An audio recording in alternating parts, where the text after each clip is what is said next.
Buen día, presentamos este video para dar solución a un estudio de caso como prueba nacional, como prueba final del módulo Propiedades y Contaminación del Suelo, presentado al tutor Oscar Eduardo San Clemente, autor María Consuelo Rocha, Universidad Nacional Abierta de Distancia, Escuela de Ciencias Agrícolas, Pecuarias y del Medio Ambiente, Carmen Sogamoso, Boyacá. Ubicación geográfica. Nuestro estudio de caso se da en el Valle del Cauca con las siguientes descripciones o características del suelo, con altitud de 1000 metros sobre el nivel del mar, con una temperatura promedio de 29 grados centígrados, precipitación anual de 980 mm, nivel freático de 100 centímetros, uso actual cultivo de frutas tropicales, pH 8.3, porcentaje de materia orgánica del suelo de 1.1%, granulometría, arenas 30%, limos 20% y arcillas el 50%.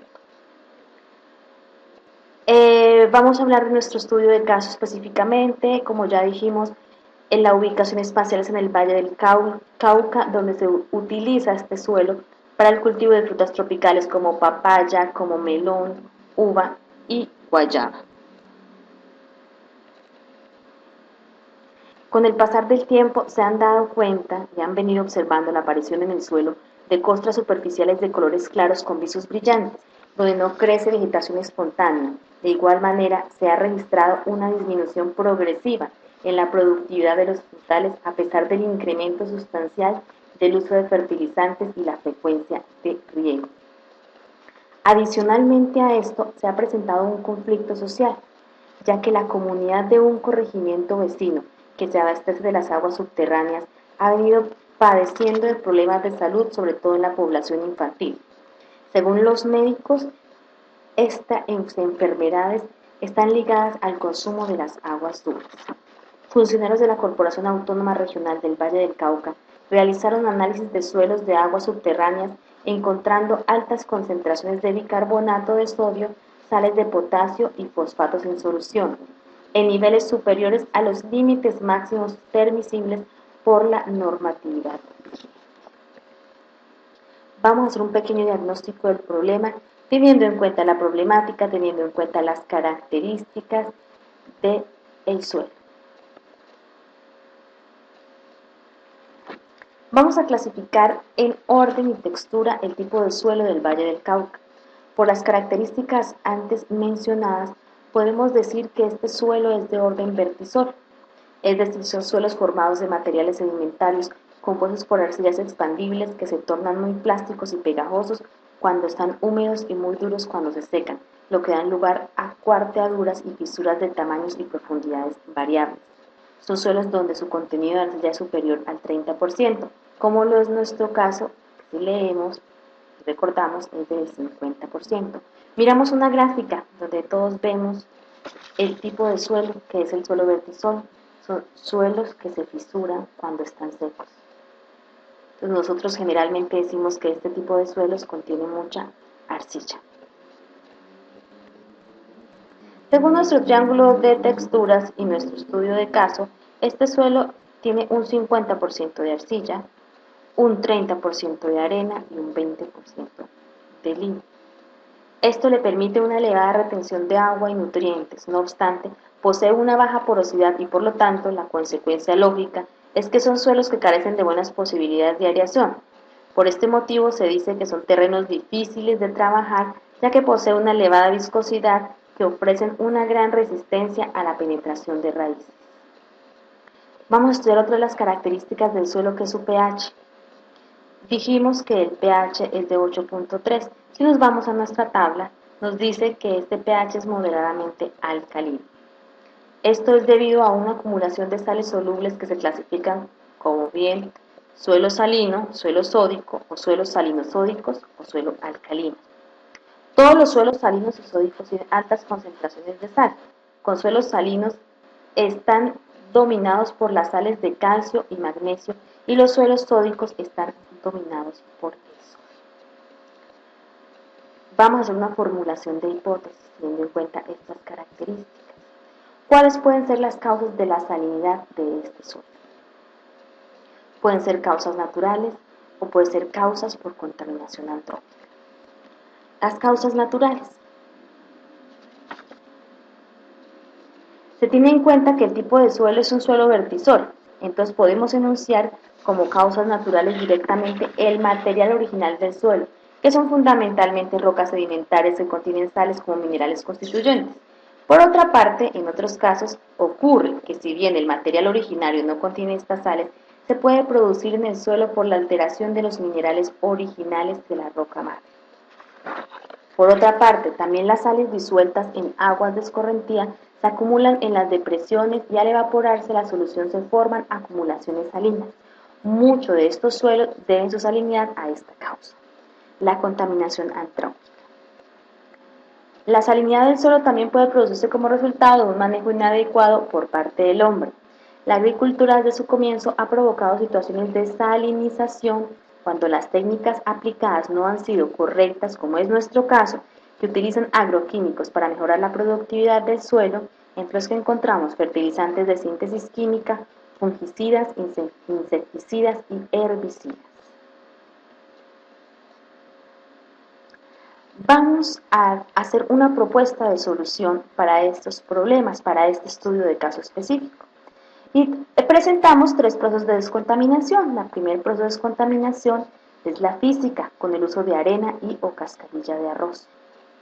Entre las ventajas de este proceso de descontaminación tenemos que se mejoran las condiciones de infiltración en el perfil del suelo, mejorando la permeabilidad y la penetración de raíces, favoreciendo la recuperación de las propiedades hidrofísicas del suelo. Se pueden aprovechar la cascarilla de arroz, que es un subproducto que se genera como residuo de cosecha de difícil disposición. Podemos utilizar ese subproducto, ese residuo, para mejorar las condiciones de nuestro suelo. Entre las desventajas tenemos los costos de operación en el laboreo y las distancias por el transporte que aumentan los costos. El periodo de tratamiento y el de laboreo es más o menos de un año para empezar a ver los resultados. Otro proceso de descontaminación que presentamos es el proceso químico con adición de enmiendas de yeso. El yeso suministra calcio, el cual reemplaza al sodio que persiste en los sitios de unión con la arcilla. El sodio puede ser blanqueado del suelo como el sulfato de sodio a un su nivel. El yeso le permite al suelo ser lixiviable, disminuye el pH de los suelos. El calcio del yeso tiene un papel fisiológico en la inhibición de la absorción de sodio. Esta absorción, ¿quién la hace? La hacen las plantas. Para las especies de plantas no tolerantes al sodio, el calcio protege de la toxicidad del sodio, pero no de la toxicidad del cloro. Entre las desventajas de este proceso tenemos que debe haber suficiente drenaje natural de la tierra o tener un sistema de drenaje subterráneo artificial para permitir la lixiviación del exceso de sodio por percolación de lluvia y agua de riego a través del perfil del suelo. Para recuperar los suelos completamente es necesario aplicar altas dosis de enmiendas para mejorar la capa superior, que es más sensible al deterioro de la estructura del suelo. Los tratamientos deben ser repetidos en pocos años. El tercer proceso de descontaminación que presentamos es el biológico, a través de la incorporación de compost. Su efecto consiste en el mejoramiento de la estructura del suelo, lo que aumenta su permeabilidad y conductividad hidráulica. Adicionalmente, aumenta los contenidos de dióxido de carbono en la atmósfera del suelo, producto de la intensificación de los procesos microbianos, lo que a su vez provocaría la disminución del pH de los suelos sólidos. Entre las ventajas tenemos: en el inicio de las reacciones químicas con el suelo se presentan gases importantes de nitrógeno, lo que afecta el crecimiento de las plantas al limitar la disponibilidad de nutrientes en la relación nitrógeno y otros nutrientes, una recuperación de bajo impacto ambiental. Estas son las ventajas de este proceso biológico, porque como sabemos el compost es 100% natural. Entre las desventajas tenemos el tiempo largo de recuperación, es un periodo más o menos de 3 años para empezar a ver los resultados. Después de haber presentado estos tres tipos, esos procesos para dar solución a este problema, ¿cuál escogeremos nosotros? ¿Cuál será nuestro plan de acción?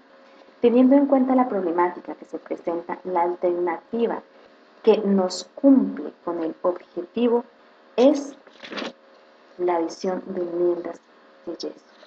Hay que tener en cuenta y recordar ¿Cuáles son los problemas específicos para este estudio de caso?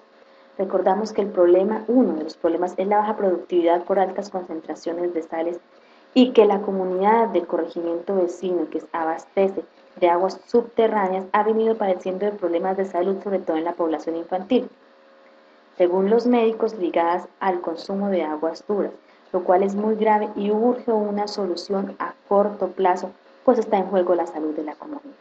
Por eso escogimos este tipo de método. La conveniencia de utilizar los mejoradores químicos en la rehabilitación de los suelos sódicos depende de su efectividad para las diferentes condiciones que ellos presentan, siendo las principales de estos el pH del suelo y la presencia de carbonatos alcalinoféricos. ¿Cuáles serían las recomendaciones y las conclusiones para la utilización de este tipo de método?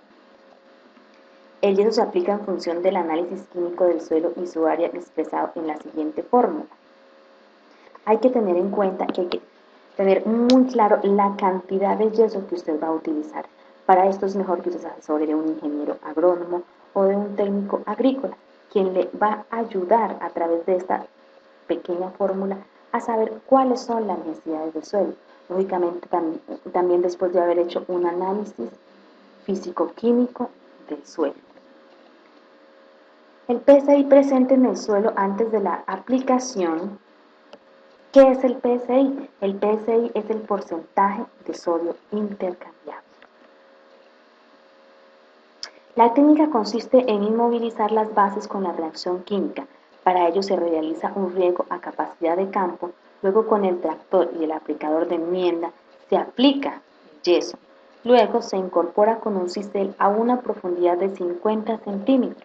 Se espera para que la reacción química se dé a los 3 meses de aplicarlo. Entonces, relativamente es un periodo bastante corto, ya que el problema es urgente de solucionar. Hay dos métodos de aplicación, como lo vemos en las gráficas, lo podemos hacer de manera mecánica o lo podemos hacer por el método del volteo. Entonces, esta es la presentación del método seleccionado para poder dar solución a la problemática que se estaba presentando en la región del Valle del Cauca. A continuación presento las referencias bibliográficas, donde ustedes pueden tener mayor información, informarse de los diferentes métodos, ya sea que su caso sea parecido a este o tenga otro tipo de suelos. Les presento la bibliografía, cualquier duda, inquietud, remitirse a ella.